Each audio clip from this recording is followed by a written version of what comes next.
This meeting is being recorded. Muy buenas noches, licenciada, compañeros. Nosotros conformamos el grupo 7, que es la compañera Katia Narváez, mi persona Shirley Castillo, y vamos a hablarles sobre la historia de la ética. Ya. Sócrates y los sofistas. Sócrates inició la ética como ciencia o como disciplina filosófica. Pensaba que la verdad y los valores dependían de cada persona. También teorizó sobre los conceptos morales básicos, lo bueno y lo malo. Creía que la virtud es el hábito de obrar bien y que es el único que nos va a llevar a la felicidad. Los sofistas eran pensadores, maestros, expertos. Ellos eran escépticos y relativistas, pues ellos pensaban que la moral era relativo. Sócrates no estaba de acuerdo con eso, creía que el conocimiento válido era esencial para la moralidad. Siguiente. Sócrates estaba rodeado de los sofistas, cuya doctrina tenía como características el escepticismo, relativismo y subjetivismo. El escepticismo, pues, es dudar de todo y creer que no hay verdades seguras, como por ejemplo, una persona vio un fantasma y la persona escéptica, como no cree en eso, va a decir que fue otra cosa. Es relativismo, pensar que la verdad depende de cada persona o cultura y que no hay una verdad única para todos, como por ejemplo en unas culturas es aceptable comer lo que es los insectos, mientras que en otras no.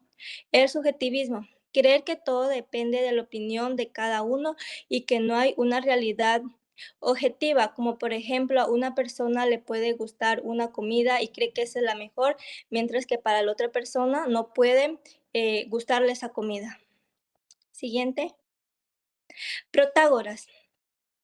Él era el sofista más relevante. Él era originario de Aldera, nació en 290 a.C. y fue el primer sofista reconocido que vivió en Atenas y Cilicia. En Atenas fue donde él fue renombrado. Se dedicó a la enseñanza de la retórica, murió ahogado tras ser desterrado de Atenas y juzgado por impiedad. El relativismo de Protágoras. Protágoras defendía un relativismo que era, él defendía que no existía la verdad ni valores, sino que cada persona percibía en su verdad. Esta idea estaba resumida en la frase que él dijo: el hombre es la medida de todas las cosas. Los valores. Lo bueno y lo malo depende del contexto y de quien lo diga. Pues implica que lo bueno, la verdad, para uno no puede ser bueno o malo para otra persona. Como por ejemplo, el sabor dulce puede ser dulce para una persona sana, mientras que puede ser agrio para una persona enferma. Esto depende de cada situación. Los valores relativos. Lo bueno y lo malo depende del contexto y de quién lo juzgue. Esto depende de cada persona y de la situación en que esté. Los nomos y piscis. Los nomos, pues esto se refería a las leyes, normas y costumbres creadas sobre los humanos. Pues los nomos eran leyes y formas, eran leyes formales y normas que se debían cumplir, que esto es lo que nos permite estar en la comunidad y lo que nos diferencia de los animales. Los piscis se refería a la naturaleza y todo lo que, aquello que no conlleva a los humanos. Siguiente. Ya. Epicuro. Epicuro epicurismo, es una filosofía creada por Epicuro de Samos en el siglo IV a.C. Para Epicuro, la presencia del placer o felicidad era un sinónimo de la ausencia de que era dolor de cualquier tipo de aflicción. Él buscaba la felicidad y la buena vida a través del placer y la ausencia del dolor. Em, Epicuro fundó una escuela en una finca llamada El Jardín, donde formaba a hombres y mujeres. Pues ahí él se aislaba de lo que era la sociedad y la política. Siguiente, ya. Epicuro distinguió tres apetitos y dos placeres. Los naturales y necesarios, como comer, beber, estos serán fáciles de satisfacer y esenciales para vivir. Los naturales, pero no necesarios, como los eróticos y estéticos. Los no naturales ni necesarios, estos serán los más malos porque eran las drogas o la búsqueda de la fama, pues esto nos hacía un mal y debíamos de alejarnos de estos. Los placeres del cuerpo, esto era con el objetivo de evitar de apetito físico. Pues estos eran más superiores que los placeres del cuerpo porque estos eran más duraderos y podían ayudarnos a sobrellevar el dolor físico. Como por ejemplo, cuando una persona está enferma, pero está bien, esta compañía de sus amigos o hace actividades que le gustan, entonces eso se refiere a tener placeres del alma. Siguiente.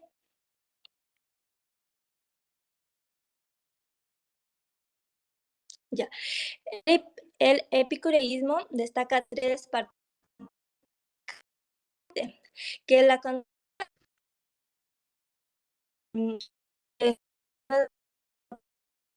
y lo que es falso. La física pues nos ayuda a cómo funciona nuestro alrededor. La ética pues es la parte que nos enseña para alcanzar nuestra felicidad. Oh, Siguiente. así.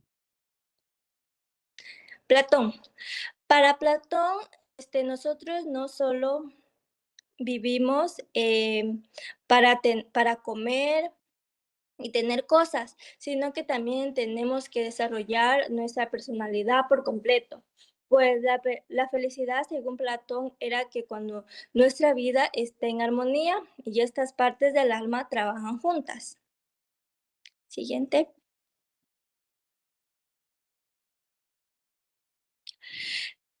La virtud es conocimiento. Platón, siguiendo a Sócrates, nos dice que la virtud es conocimiento y que si alguien hace algo malo es porque todavía no conoce lo bueno.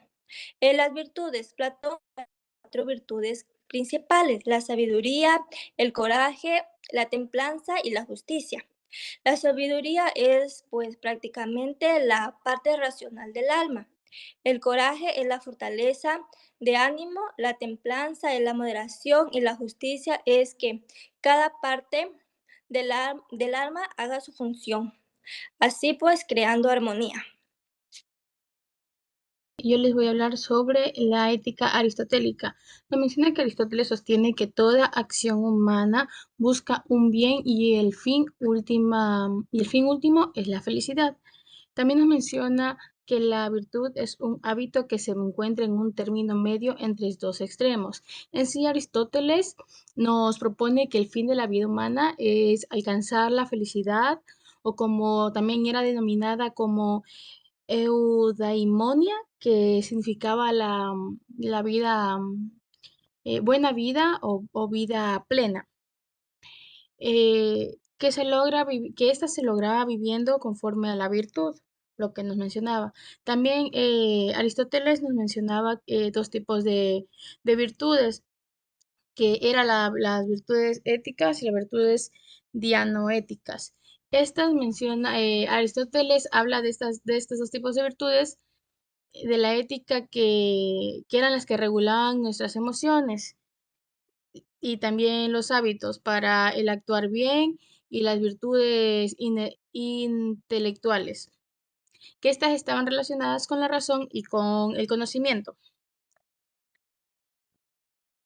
Tenemos la ética kantiana. Kant en sí, en el concepto de él, la ética para él estaba basada en una razón y en un principio universales. La idea principal de Kant era, era em, el ser imperativo categórico, que nos decía que debemos actuar solo según máximas, a ver, solo en las leyes universalizadas, que, que es decir, que aplicaban nuestras acciones como, como una manera de enfatizar el respeto de las personas afines a sí mismos. Un ejemplo de este era que es como decir, siempre decir la verdad, aunque pueda ser difícil. O sea, más que todo se manejaba con la moralidad Kant. Tenemos la ética kantiana.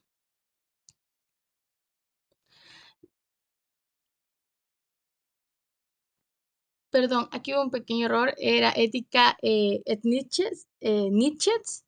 que era esta ética básicamente criticaba lo que era la moral, en especial a los cristianos. Nietzsche hacía una, una crítica profunda y exhaustiva sobre las éticas tradicionales, como les mencionaba, principalmente en la moral cristiana, ya que ésta le llamaba como la moral de esclavos. Él explicaba que muchos de los valores morales no son universales, sino creados para ejercer el poder y controlar a los otros. Y así él de cierta manera rechazaba las normas impuestas y él buscaba la ética basada en la libertad y la creatividad individual.